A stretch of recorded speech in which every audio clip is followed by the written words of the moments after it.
Nous sommes les nouveaux voisins, nous sommes un cabinet d'architecture et de plasticiens.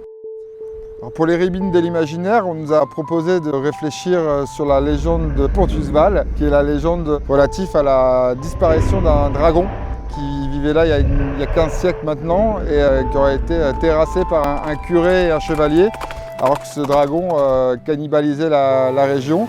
Et ce dragon a disparu ici, donc dans le trou du dragon à Pontusval. On a réalisé un œuf de dragon. Cette côte est caractérisée par ces gros rochers qui, par leur forme, rappellent parfois celle d'un œuf.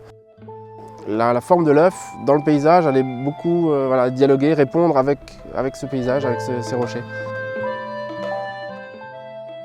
Donc l'œuf est construit en bois.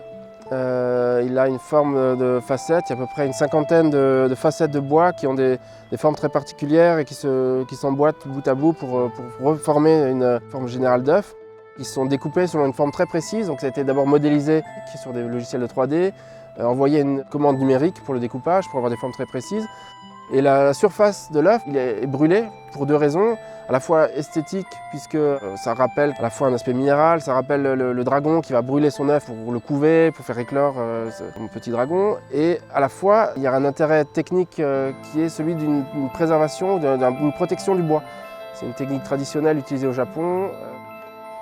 L'intérieur peint doré, ça rappelle aussi, encore une fois le côté un peu merveilleux tel qu'on imagine un intérieur d'œuf de dragon.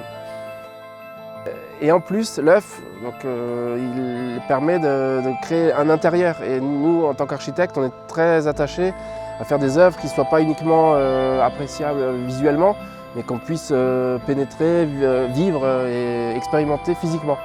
L'œuvre est installée le long du GR34 et dans cette envie de faire dialoguer l'œuvre avec le paysage et avec ses usagers, l'intérieur de l'œuf devient une sorte d'abri, une sorte de cabane de repos pour se protéger du vent, faire une petite halte.